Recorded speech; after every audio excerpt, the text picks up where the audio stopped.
마피아 집단의 활동과 그 조직에 대한 대부라는 영화가 있습니다. 1편이 만들어진 후 인기가 좋아서 2편, 3편까지 나온 영화입니다. 연기력과 주제가 뛰어나서 여러 분야에서 아카데미상을 수상한 바 있습니다. 비록 범죄 조직을 그리고 있지만 어떻게 그 조직을 이끌어가는가를 흥미있게 그린 영화입니다. 조직의 손해가 될 때 너희 남편을 처치해버리기도 하고 조직을 배신한 형을 처치하기도 합니다. 그렇게 하지 않으면 조직이 무너지기 때문에 조직을 살리기 위해 규율이 미달되는 개인은 무참하게 처단해버리는 비정함을 그리고 있습니다. 예수님께서 공생애 3년 동안 애써 가르치시며 세우신 제자 공동체, 귀신을 쫓아내고 병 고치는 권세도 주신 제자 공동체가 예수님의 십자가에 달리심을 완전히 무너져 내렸습니다. 구성원들은 완전히 오합지졸이 되었고 그들을 통해서 할 수 있는 것은 아무것도 없어 보였습니다. 예수님께서는 제자들에게 십자가의 복음을 온 세상에 전하는 사명을 주셨습니다. 그들을 통해 예수님의 가르침과 구주되심이 세상에 드러나야 했습니다. 그러므로 부활하신 후에 예수님께서 이토록 무너져버린 그분의 제자 공동체를 굳건하게 세우셔야 했습니다. 그들이 잃어버린 조직력을 다시 강화시켜야 했습니다. 대부분 조직의 경우는 조직력을 강화시키기 위해서 가장 먼저 자격이 없는 사람, 부적절한 사람을 걸러내고 가능성이 없는 사람은 빨리 다른 사람으로 대처합니다. 그 일이 조직의 효율성을 높이는 데 도움이 되기 때문일 것입니다. 그러나 주님은 다르셨습니다. 부활하신 후 예수님이 제일 먼저 하셨던 것은 흩어진 제자들을 다시 만나시는 것이었습니다. 실패한 그들에게 새로운 시작을 허락하시는 것이었습니다.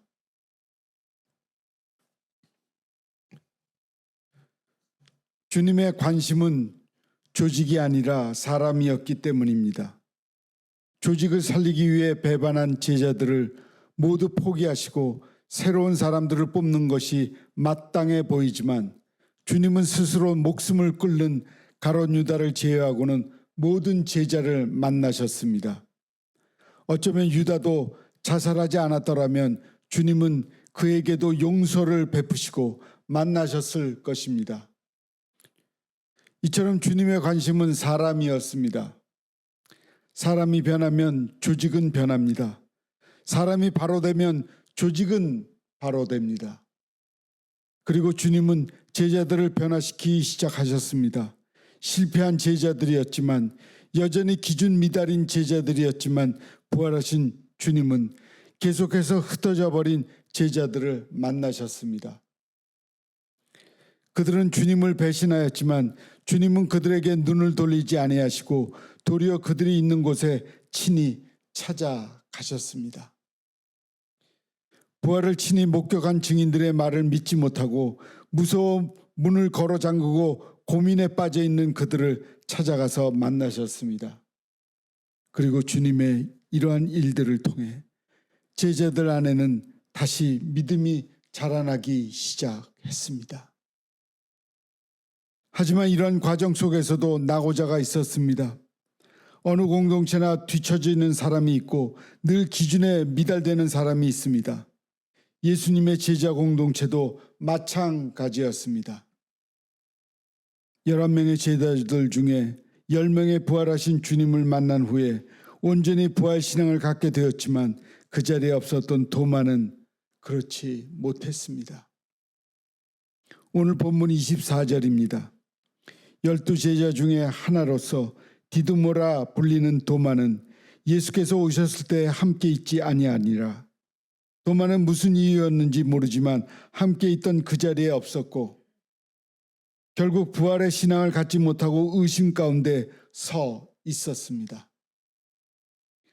도마는 예수님의 부활을 목격한 제자들의 말을 믿으려 하지 않고 죽은 사람이 어떻게 살아날 수 있느냐고 끝까지 의심하였습니다. 도리어 도마는 너희들이 헛개비를 본 것이지 어떻게 죽은 사람이 다시 살아날 수 있느냐고 강변을 하는데 오히려 제자들이 할 말을 잃었습니다. 자기 눈으로 예수님을 보기 전까지는, 그리고 자기 손으로 예수님의 상처 자국을 만져보기까지는 믿을 수 없다고 큰 소리 쳤습니다.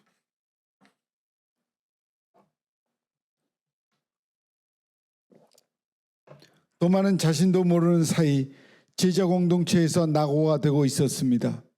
그리고 8일이 지났습니다. 이미 도마는 예수님이 살아나셨으면 왜 8일이 지나도 나타나시지 않느냐고 오히려 큰 소리를 쳤을 것입니다. 예수님은 그럴 때 나타나셔서 손 좀 보시면 좋겠는데 그렇게 하지 않으셨습니다. 오늘 본문 말씀은 오히려 예수님께서 이러한 도마를 다시 세우셨다고 기록하고 있습니다. 앞서 말한 바와 같이 도마는 제자들의 증언을 믿지 않았을 뿐 아니라 그의 주장을 강하게 내세웠습니다. 그러나 주님은 그에게도 찾아오셨습니다. 그런 믿음 없는 사람은 빨리 정리하는 것이 좋겠는데 주님은 그러한 사람도 버리지 않으셨습니다. 그리고 주님의 부활을 믿지 못하는 도마에게 찾아오신 주님은 말씀하십니다. 주님을 보고 직접 만져보기 전에는 믿지 않겠다고 말한 제자에게 주님은 말씀하십니다. 자, 내 손을 만져보아라. 내 옆구리도 만져보아라. 주님은 못난 제자에게도 찾아오셨고 못자국 난 손을 내밀어 주셨고 옆구리도 내밀어 주셨습니다. 주님은 믿음 없는 도마, 듣고도 믿지 못하고 의심하고 있는 도마에게도 못자국 난 손과 발 그리고 옆구리를 보여주셨습니다. 주님께서 내민 손은 십자가의 상처가 그대로 남아있는 손이요 창에 찔린 상처에 있는 옆구리였습니다. 재촉하는 주의 음성을 들으며 그 손을 만졌을 때 전율처럼 와닿는 주님의 사랑, 구속의 은혜, 그리고 감격으로 도마의 가슴은 뜨거워졌습니다. 예수님의 사랑에 전율을 느꼈습니다. 주님을 만난 도마는 이제 그 자리에 무릎을 꿇었습니다. 그리고 그는 고백하였습니다. 나의 주님, 나의 하나님이십니다. 이것은 베드로의 고백 이후 부활하신 주님에 대한 최초의 고백이었습니다. 이 고백이 얼마나 중요한 것입니까? 도마는 앞에서 계신 십자가의 상처를 가지신 주님, 창자국 난 옆구리와 손을 내밀어 의심하는 제자를 확인시켜 주시는 주님은 살아계신 하나님이심을 확인하게 되었습니다. 그래서 그는 참으로 부활하신 주님을 향한 놀라운 고백을 드렸습니다. 주님의 사랑이 낙오자였던 도마를 변화시킨 것입니다.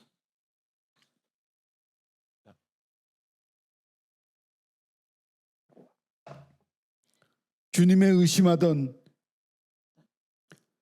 도마를 믿음의 사람으로 변화시켰습니다. 도마의 이야기는 우리의 이야기이기도 합니다. 믿음이 연약한 우리는 때때로 주님을 의심하기도, 주님의 마음을 아프게도 합니다. 그러나 그런 우리에게 주님은 사랑으로 찾아오셔서 우리의 믿음이 더욱 굳건해질 수 있도록 부활하신 주님을 경험하게 합니다. 그리고 그 사랑이 우리를 변화시킵니다. 우리가 부족할 때 우리를 낙오자라 하지 않으시고 도리어 우리가 낙오자에서 굳건한 믿음의 사람이 되기까지 주님은 기다려주시며 우리에게 우리를 위한 그분의 십자가를 보여주십니다. 그렇습니다. 우리의 믿음은 우리의 힘으로 얻어진 것이 아니요 바로 예수님의 자비하심과 사랑하심으로 주어집니다. 그러므로 주님의 살아계심을 믿는 사람들은 주님의 사랑을 경험한 사람들이며 그 안에 주어진 가슴 떨리는 고백을 가진 사람들입니다.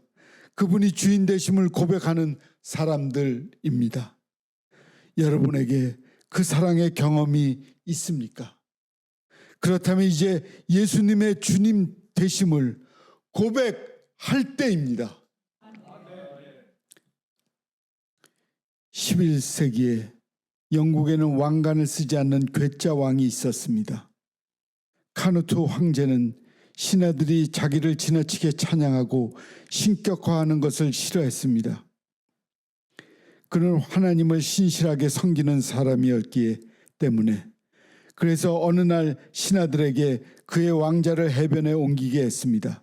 그리고 모든 신하들을 바닷가에 모이게 했습니다. 민물이 들어올 때 그는 왕자에 앉아서 들어오는 민물을 향해 소리쳤습니다. 바다여 멈추어라. 수십 번 명령했지만 물결은 계속 밀려서 그의 왕자의 절반까지 들어왔습니다. 세차게 밀려오는 파도에 밀려 왕자에게 임금은 나동그라졌습니다. 이때 카누트 왕은 일어나 신하들에게 그렇게 말했습니다. 보았느냐? 나는 아무것도 아니다. 권능은 오직 하나님께 있으므로 너희가 의지할 자는 오직 하나님이시다. 그는 그날 이후로 그의 왕관을 십자가에 달리신 예수상에 걸어 놓았다고 합니다. 교회는 우리가 왕관을 쓰는 곳이 아니라 우리의 왕관을 벗어서 주님께 드리는 곳입니다. 예배는 면류관을 벗어서 주님께 드리며 그분이 우리의 왕이시고 주님이 왕이시라는 고백을 드리는 것입니다. 그리고 이러한 고백을 내 안에 품은 사람은 그것이 삶으로 나타나야 합니다.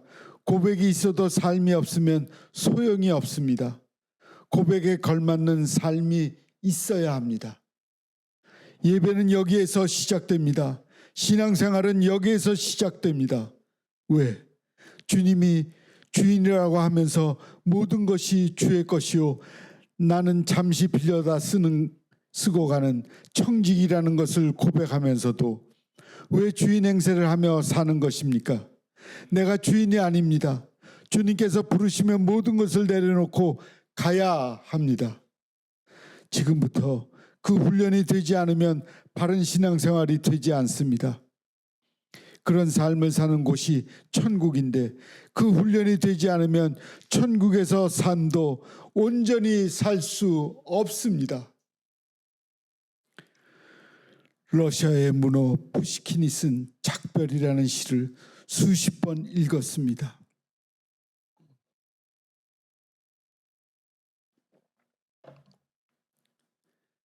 작별이 잦은 시대, 작별하며 사세.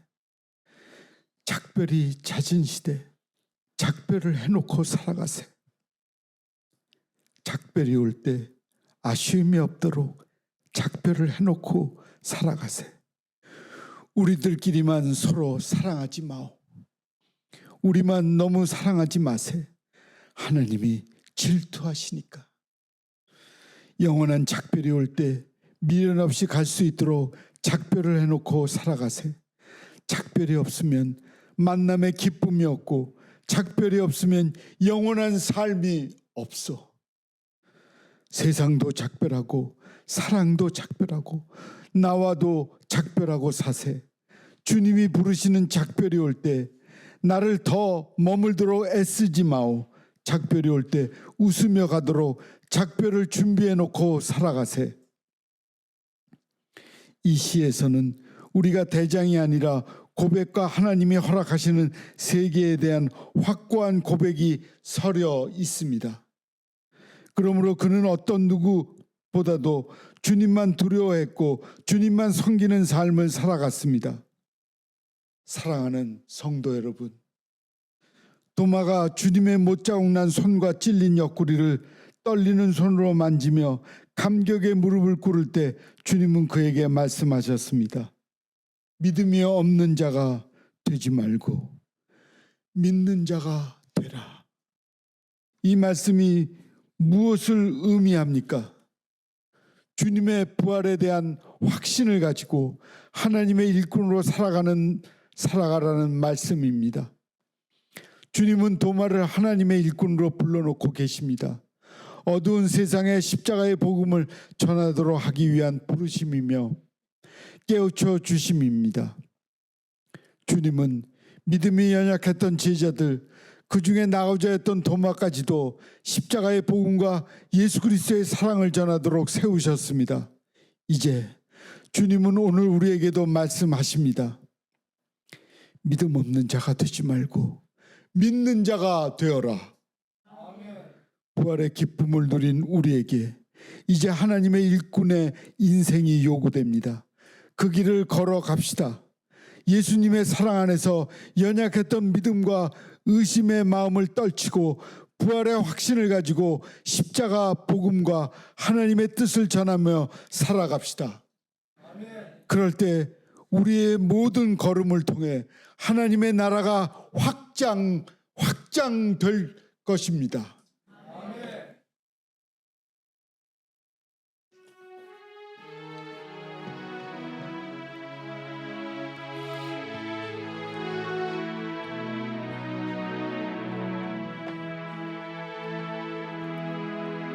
내가 주인 삼은 모든 것 내려놓고 내 주 되신 주 앞에 나와 내가 사랑했던 모든 것 내려놓고 주님만 사랑해. 내가 주인 삼은 모든 것 내려놓고 내 주 되신 주 앞에 나와 내가 사랑했던 모든 것 내려놓고 주님만 사랑해. 주 사랑 거친 풍랑에도 깊은 바다처럼 나를 잠잠케 해. 주 사랑 내 영혼의 반석 그 사랑 위에 서리. 우리 함께 부르지요. 내가 주인 삼은 모든 것 내려놓고 내 주 대신 주 앞에 나와 내가 사랑했던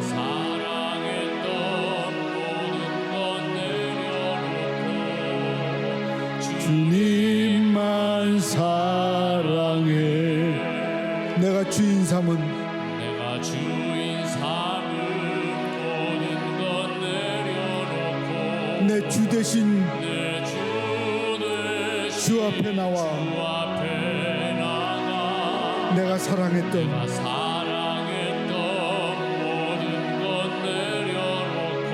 주님만 사랑해. 주 사랑 거친 풍랑에도 깊은 바다처럼 나를 잠잠케 해. 주 사랑 내 영혼의 반석 그 사랑 위에 서리. 주 사랑 거친 풍랑에도 깊은 바다처럼 나를 잠잠케 해. 주 사랑 내 영혼의 반석 그 사랑 위에 서리.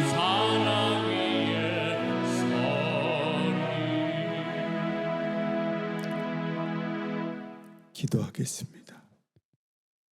우리의 주인 되시는 주님, 우리가 주님을 섬기며 주님을 믿고 주님을 사랑하며 살아가게 역사하여 주시옵소서. 그러므로 우리에게도 부활의 축복을 누리며 주님 뒤를 따라 살게 하옵소서. 예수님의 이름으로 기도합니다. 아멘. 샬롬 샬롬 샬롬 샬롬 샬롬 샬롬 내니 두려워 말아라 나의 아들 나의 딸아 안심하라